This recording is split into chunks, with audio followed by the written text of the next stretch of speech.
పక్కన పెట్టు పుస్తకాన్ని చేతపట్టు. గండి స్వామి ప్రసాద్ వృత్తిరీత్యా టీచర్, ప్రవృత్తిరీత్యా వ్యవహారిక భాషోద్యమకారుడు జగిరిపాడు. గడియారం సెకండ్లతో పరుగు మొదలు. ఉదయం నిద్రకళ్ళతో వాట్సాప్ను చూస్తుంది అమ్మ. రైతు బజారులో కూరల రేట్ల కోసం. నాన్న దినచర్య కూడా ఫోన్తోనే ప్రారంభం. తన ప్రాజెక్ట్ రిపోర్టులు పై అధికారుల అనుగ్రహం ఉందాయో లేదో తెలుసుకోవాలనే ఉత్సుకత. పెద్దదేమో మాయాజాలకు స్నాప్చాట్ ఫోటోల పిచ్చితో కాలాన్ని గడిపేస్తుంది. చిన్నది స్కూల్ నుంచి రాగానే బామ్మ చేతిలో ఫోన్ మాయం చేసి స్నేహితులతో చిట్చాట్లు మొదలెడుతోంది. బుజ్జిగాడు కార్టూన్ల మాయలో ఫోన్లో మునిగిపోతున్నాడు. బామ్మ కూడా మిస్ అయిన టీవీ సీరియల్స్ ని ఫోన్లోనే చూస్తోంది.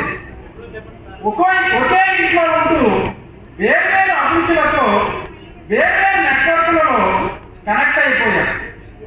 భిన్నత్వంలో ఏకత్వం అంటే ఇదేనేమో. సిగ్నల్ పరిధిలో బందీలమై ఒంటరితనంలో జీవిస్తున్నాం. ఇక్కడైనా మేల్కోకపోతే వాట్సాప్ లో పలకరింపులు, టెలిగ్రామ్ లో ఓదార్పులు గతగాల్సి వస్తుందేమో. అందుకే కోడి కోడతో మేల్కొని అమ్మ ముగ్గు పెడుతూ, నాన్న పేపర్ చదువుతూ, పిల్లలు చదువుకుంటూ బాగా బాగా పఠిస్తూ ఉంటే ఆ ఇల్లే కోవిడ్గా మారుతుంది కదా. ఓడో మునిగిన కళ్ళు పుస్తకంలో పరిచయమైన జ్ఞానంతో వెలగాలి.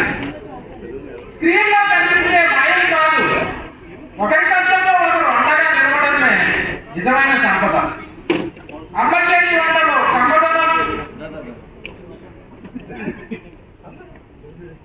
నాన్న మాటల్లోని ఆప్యాయతల్లో, పిల్లల నవ్వుల్లో, బామ్మల ప్రార్థనలో సాగిన జీవన సారాన్ని చూడాలి.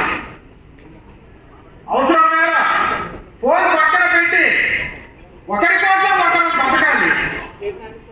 పుస్తకం చేతిలోకి తీసుకుంటే మనసు మనుషులతో నిండుతుంది. అప్పుడు ఇల్లు కేవలం గూడు కాదు, ప్రేమతో కదిలే లోకం అవుతుంది.